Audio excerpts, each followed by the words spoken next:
session online versus the texting. Anybody texters? Texter? Yeah. What's up? And then online? Did you guys get it online? Sweet. Dude, it's awesome. I like radio1045.com every week. You can go there and you can see all the different like studio sessions you can get into. It's good stuff. It's awesome. So do it's amazing. What a good opportunity. Like literally just like you get out of work and it's like, all right, 4 o'clock, I can catch an awesome band that are 2 feet in front of me. So we have the Wonder Years. It's freaking perfect. It's awesome. And the Wonder Years are going to be here next week. And it's like, why the hell wouldn't anybody just go on the website all week and just try to get into free stuff? Okay, so we're good. Everybody else good? Sweet. Anybody coming to, familiar face. Hi. Anybody gonna, well, I don't know if you guys have plans yet, but they're going to be back in March at Union Transfer. And they have a new album coming out in 2 weeks. And we're excited to have them. So I think everybody's ready. Ladies and gentlemen, please welcome Best Coast. Live on radio1045.com. Hi. Come on down. Hi, guys. Hey, thanks for coming to Philly to visit us. I know that you guys, you're gonna be doing some shows this month, but you'll be back here next month at Union Transfer. So thank you for coming and saying hi. So I'm gonna let you guys do your thing. We'll talk about everything afterwards. So take it away. Best Coast live on radio1045.com. Okay, hi. We're gonna play you some songs off our new record. The first one is a song that just came out yesterday. It's called Different Light.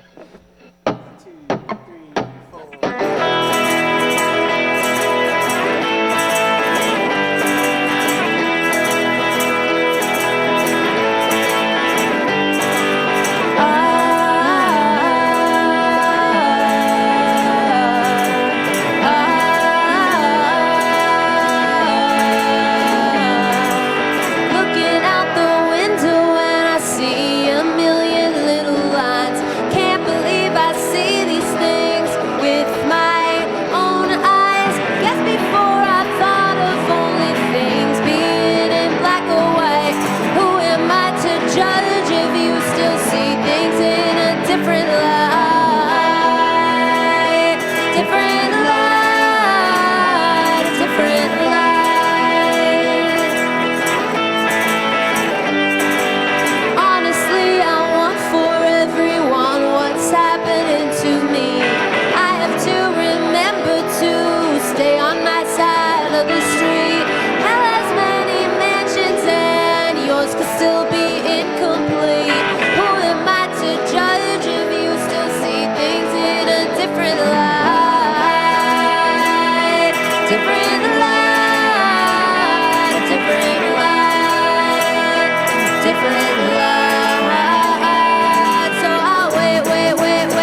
This one's called Everything Has Changed.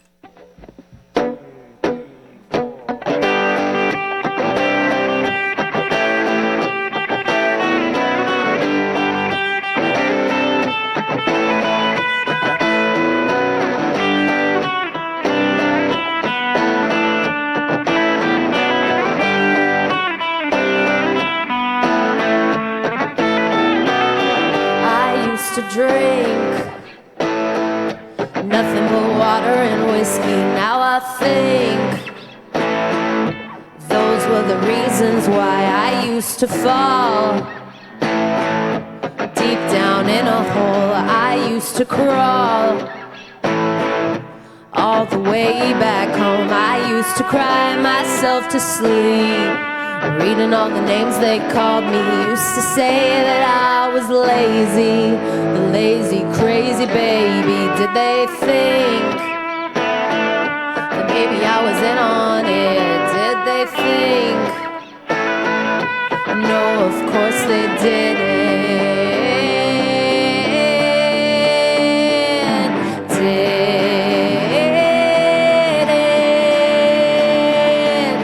Everything has changed. I like it this way. Everything has changed. I'd like for it to stay. Everything has changed. I like it this way. Everything has changed. I'd like for it to stay. Now I'm sipping on my coffee. Now I'm walking a little dog on a leash. Now I live in a big pink house. I escape to each mountain every day. Now I'm cooking for two. Now I'm waking up every morning next to you. I used to be so scared. If everything's okay, then what the hell do I complain about?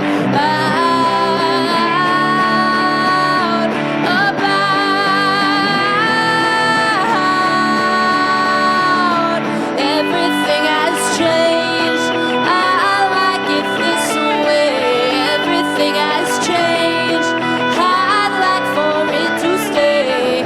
If you could only see me now,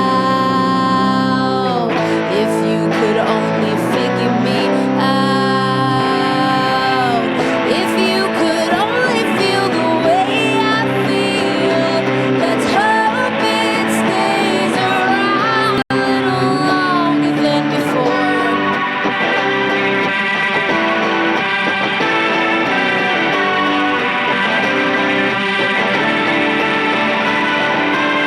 Everything has changed.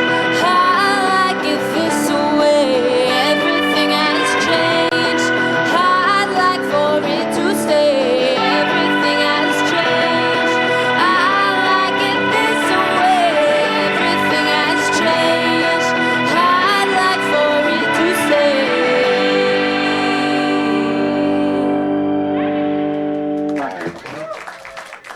Thank you.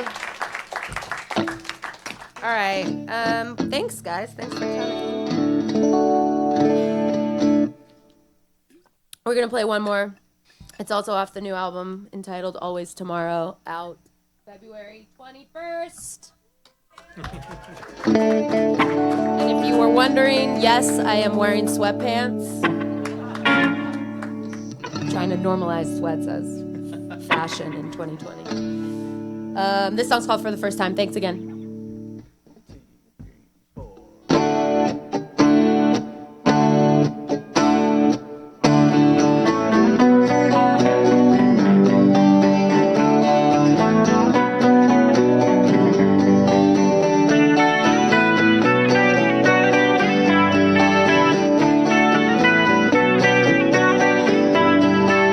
Trying really hard, I'm trying harder than I ever have before.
Sometimes she don't listen to me, and it makes me wanna lose my mind like you used to. I tried to blame it all on you, but I know that I'm to blame too. And I guess this is what they mean when they say people can change. 'Cause I finally feel free. I feel like myself again. But for the first time.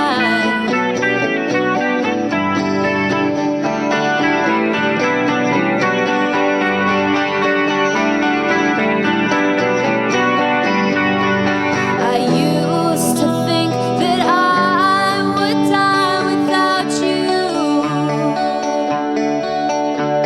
And no offense to you, but I'm doing fine too.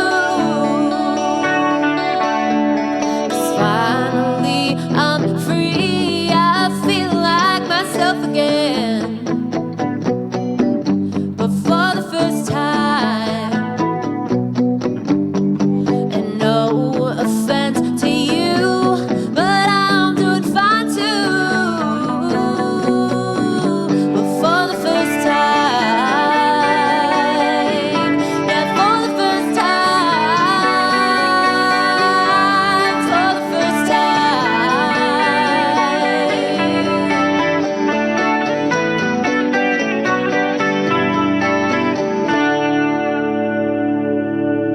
Thank you. Thank you, Best Coast. Live on Radio 104.5.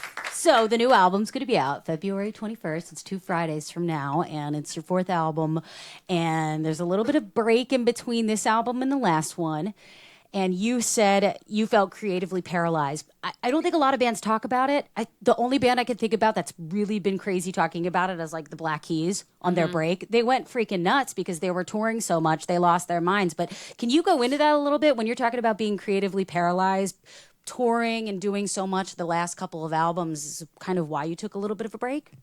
Yeah, I mean, I think when Best Coast started, like, Bob and I didn't really have any expectation of what it was going to look like, and I don't think we really, I know we did not expect the like, rise to success that we had in such a short period of time. So I think, like, when in, like, 2009, 2010, everything sort of just happened, and, like, we were just go, go, go, like, I never really had a period to sort of, like, cope with what had happened and how much my life had changed. And I think at the end of the California Nights album cycle, like, the thing about touring is like you go, go, go, and then you stop, and you stop, and you just are expected to, like, adjust to that change, and it's very complicated to do. And especially for me, I was struggling with a lot of stuff. So yeah, it was just like all of a sudden I was living this normal life at home, and I didn't know what to do, and I was trying to create, which is usually my go-to when I'm struggling, is like write music, get it out of me. But I just couldn't. I was stuck. I felt really, like, scared and confused about the future of this band. Do you remember a specific moment when you finally had your aha moment, like, all right, I'm gonna try to write a song right now? And when you did that, was there an aha moment where you felt like, holy crap, this might be my breakthrough? Well, Everything Has Changed is actually the first song that I wrote, like, for this record. So I wrote that song 3 years ago. And I remember, like, I was living in this house up in the hills, and I was very, like, isolated from everything. And I would just, like, spend my days really trying to write. And there was one specific day, I don't really remember, like, when or why, but I had this big walk-in closet, and I went into the closet and just, like, sat there and wrote that song, and then felt like, oh, okay, this feels good. And then I sent it to Bob, and he re-recorded the guitar for me and sent it back to me so that I could, like, sing again on top of it, because my demos are just inaudible. I don't even understand how Bob, like, understands them enough to, like, write to them. But so... yeah, and then I think it was after that I was like, oh, okay, like, I feel like I got something, but that didn't, like, it wasn't like I wrote that song and then all of a sudden it was like the album came. I actually reached out to Bob and was like, listen, I feel very, I'm having a hard time writing. Like, would you be down to take a shot at writing some music on your own and sending it to me and sort of letting me write lyrics and melody to it, which is not something we've ever done in the 10 years that we've been collaborative partners. So it was a cool sort of like shift. And then I wrote a song on the record called Graceless Kids. I wrote the lyrics and melody to what he had written. And that was sort of like when all of a sudden I felt like, oh, okay, like the ideas of what I wanted to say started to kind of come out. So That's awesome. it happened in like various different chunks. That's wild that that's the first time in your career together that you did that method. Yeah. That's great. You needed each other. I have a question for you, Bob. How quickly, so when Bethany's like, hey, I have something, and she emails it to you, and she's like, can you write something for this? How quickly are you answering her? Or is Bob like, I'll get to it when I get to it, Bethany? No, I have nothing else to do, so it's like like a day or two turnaround. Sometimes Amazing. I get stumped, and it'll take a couple more days, but it's pretty He's quick. really fast. His turnaround is quick. That's amazing. And sometimes I won't hear back, and then I'm so like in my own head that I'm like, oh, he doesn't like it. He didn't want to write to it. And then like later that day, he'll be like, hey, sorry, I've been really busy like getting to the song, and then he'll send it to me, and then it's always like sick. This is exactly what I pictured. So yeah. That's fantastic. Okay, so we have the album track list, and you put out a couple songs, and I think what was really cool about when I started reading a little bit about it, like you were writing about what you wanted your life to be, how you wanted things to be, but you weren't in that moment. It was almost like you had to write it. You had to really dig inside of yourself to vision what you wanted and then, or envision what you wanted, and then you kind of made it happen with the music. Do you feel like it was an extremely therapeutic thing for you putting the music together for this album? Well, the only song that I really did that with was Everything Has Changed. Okay. And then the rest of the record sort of, like I said, kind of came in like various chunks. There was like periods where I felt very inspired, periods where I didn't feel inspired, periods where he was sending me music that inspired me, periods where like I had written stuff that I was like, I don't think this works for Best Coast. Like, so it was sort of like, again, like I said, it wasn't just like a linear process, which it's always been. Like, it's always been like I write a record and we go in the studio and we make it. But yes, like a lot of the stuff that I sing about on this album, music for me has always been like a very cathartic, therapeutic experience. But this record in particular, I feel like I got really vulnerable and honest in a way in which I've never done before. And it's scary because it's like I'm telling you guys the inner workings of my brain and things that I was going through that like I wasn't publicly talking about, and, you know, crazy relationships and just like a lot of stuff in my life that I feel like was buried deep inside of me. And now that it's out of me, I feel very much like, thank God I can just breathe again. For sure. Yeah, it's probably hard too because the whole time you're telling yourself like, I don't want to talk about this stuff. I don't want to be public. And you've probably lived that way for so long. And then finally you talk about it and things feel a little bit better. What can you tell me about this album in particular that you think is the best thing ever, way better than the other albums? I don't know. I think we just like, I don't know. I think we just like, we've been a band long enough and we've known each other long enough and we've like had space and time to sort of like grow as people and also as musicians. And I think we've just made a record that feels very, it feels like a 10-year-old Best Coast without it sounding like some, you know, like weird. It's different, but it doesn't. It still has like the root of who we are at the core. And I think a lot of times, 10 years into bands' careers, they sometimes put out records where you're like, wait, how is this the same band? And not that there's anything like, I have nothing against that. I think artists should change and grow and evolve, but I think that this album very much sounds like a mature version of who we are at this, you know, period of our career. So. I love that. That's so cool. Awesome. Well, congratulations. The new Thanks. album is going to be out in 2 Fridays. And then you guys are going to be back Union Transfer on March 20th. And you guys can get tickets for that, obviously. So go freaking do that. Thank you so much for coming by, Thanks. guys. Give it up one more time. Best Coast, radio1045.com.